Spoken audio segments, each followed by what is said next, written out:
শ্রী শ্রী ঠাকুর রামকৃষ্ণ পরমহংসদেবের জন্মতিথি উপলক্ষে চলছে কামারপুকুরে মেলা। কামারপুকুর মেলাতে সিপিএমের বুক স্টল ভেঙেছে তৃণমূল, এমনটাই অভিযোগ সিপিএমের। কামারপুকুরে শ্রী রামকৃষ্ণদেবের মেলাতে সিপিএমের বুক স্টলে বিদ্যাসাগর, নেতাজি, রবীন্দ্রনাথের বই বিক্রি হচ্ছিল। সব তছনছ করে দিয়েছে তৃণমূল, এমনটাই অভিযোগ সিপিএমের, যদিও সম্পূর্ণ অভিযোগ অস্বীকার করেছে শাসক তৃণমূল। সন্ধ্যার আগে সিপিএম বুক স্টলে হামলায় আতঙ্কিত কর্মী সমর্থকরা এলাকা ছেড়ে পালিয়েছে।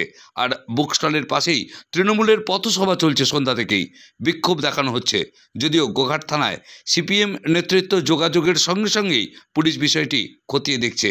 দেখুন সেই ছবি। কামারপুকুর থেকে নিজস্ব সংবাদদাতা রিপোর্ট, নিউজ 7 সকাল লাইভ। আমাদের যে প্রতিবাদ, পশ্চিমবঙ্গবাসীর যে প্রতিবাদ, শ্রমিক থেকে শুরু করে প্রত্যেকের তরফ থেকে পশ্চিমবঙ্গের মাটিতে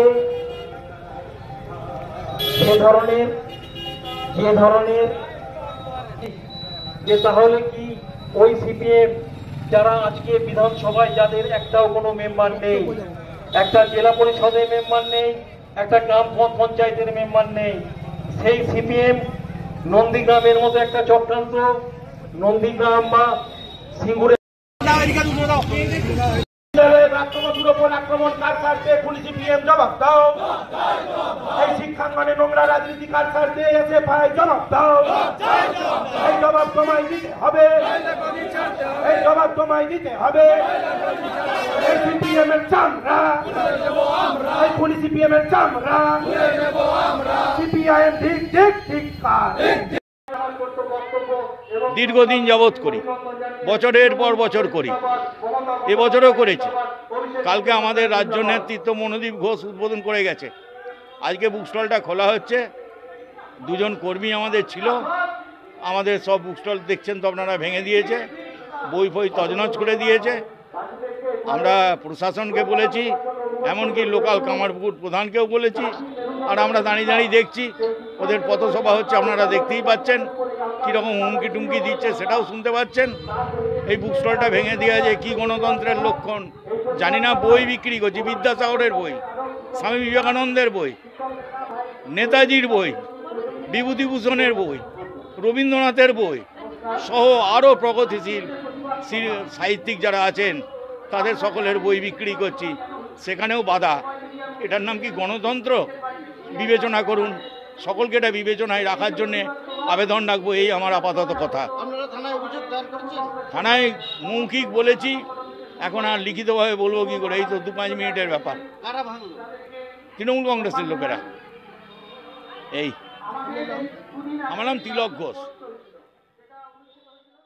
দেখুন, গত পরশু দিনে যাদবপুর বিশ্ববিদ্যালয়ে আমাদের শিক্ষামন্ত্রী পাত্র বসু, ওয়েব কুমার একটা শিক্ষকদের সংগঠনের একটা অনুষ্ঠানে আমন্ত্রিত ছিলেন এবং সেটাকে গেছে। এবং যাদবপুরে যে সিপিএমের হারমাদদের যে অবস্থান, সেই সিপিএমের হারমাদরা আমাদের মন্ত্রীর উপর চড়াও হয় এবং তারই প্রতিবাদে তাদেরকে শারীরিকভাবে আমাদের অধ্যাপককে নিগ্রহ করে। তারই প্রতিবাদে আজকে এই গোঘাট 2 নম্বর ব্লক তৃণমূল কংগ্রেসের উদ্যোগে আজকে এলাহাবাজার মোড়েতে একটা ধিক্কার সভার আয়োজন করেছি।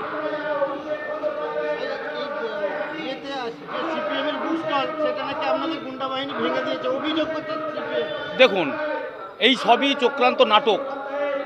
একজন বাইট দিচ্ছে সিপিএমের, যে যার উপর দিয়ে নাকি মন্ত্রীর গাড়িটা চলে গেছে তার পায়ের উপর দিয়ে, সাথে সাথে সে উঠে বাইট দিচ্ছে। এসব নাটক, সিপিএম নাটক ছাড়া কিছু বুঝে না। দীর্ঘদিন নাটক করে রাজনীতিতে থাকতে চেয়েছিল, সেই জিনিসটা মানুষ ধরে ফেলেছে, তাদের ধাপ্পাবাজি। এই ধাপ্পাবাজিটাকে ধরে ফেলে মানুষ তার উপযুক্ত জবাব দিয়েছে। আজকে গোটা বাংলা জুড়ে তাদেরকে শূন্যে পরিণত করেছে। বাংলার কোনো পঞ্চায়েত, কোনো জেলা পরিষদ, কোনো পঞ্চায়েত সমিতি, কোথাও সিপিএমকে খুঁজে পাওয়া যাবে না, শুধু প্রচারে আছে, এইটুকুই যা। আজকে এই গণতন্ত্রপ্রিয় বাংলাতে যেভাবে গণতন্ত্রকে প্রতিষ্ঠা করেছে মমতা বন্দ্যোপাধ্যায়, আপনারা দেখুন এই লাহাবাজার মোড়েতে দীর্ঘদিন ধরে মেলা হয়। আজকে নতুন মেলা নয়, 2011 সালের আগে এখানে যখন মেলা হয়েছে তখন সিপিএম ছাড়া অন্য কারো বুক স্টল প্রতিষ্ঠা পায়নি। আজকে সেই 2024-25 এসে এই কামারপুকুর মেলাতে প্রত্যেক বছরই সিপিএমরা কিন্তু এই বুক স্টল প্রতিষ্ঠা করছে এবং সেখানে তারা বসে তাদের প্রচার করছে। তাহলে গণতন্ত্র কী জিনিস, কিভাবে মিথ্যাচার করতে হয়, তারা প্রমাণ দিয়ে দিয়েছে বারে বারে। এইটুকু বলবো যে সব সময় ওরা নাটক করে, মিথ্যাচার করে মানুষকে ভুল বোঝানোর চেষ্টা করে, যেটা আদতে মানুষকে মন পাওয়া সম্ভব নয়, সেটাই ওরা আজকে বুঝিয়ে দিতে চাইছে।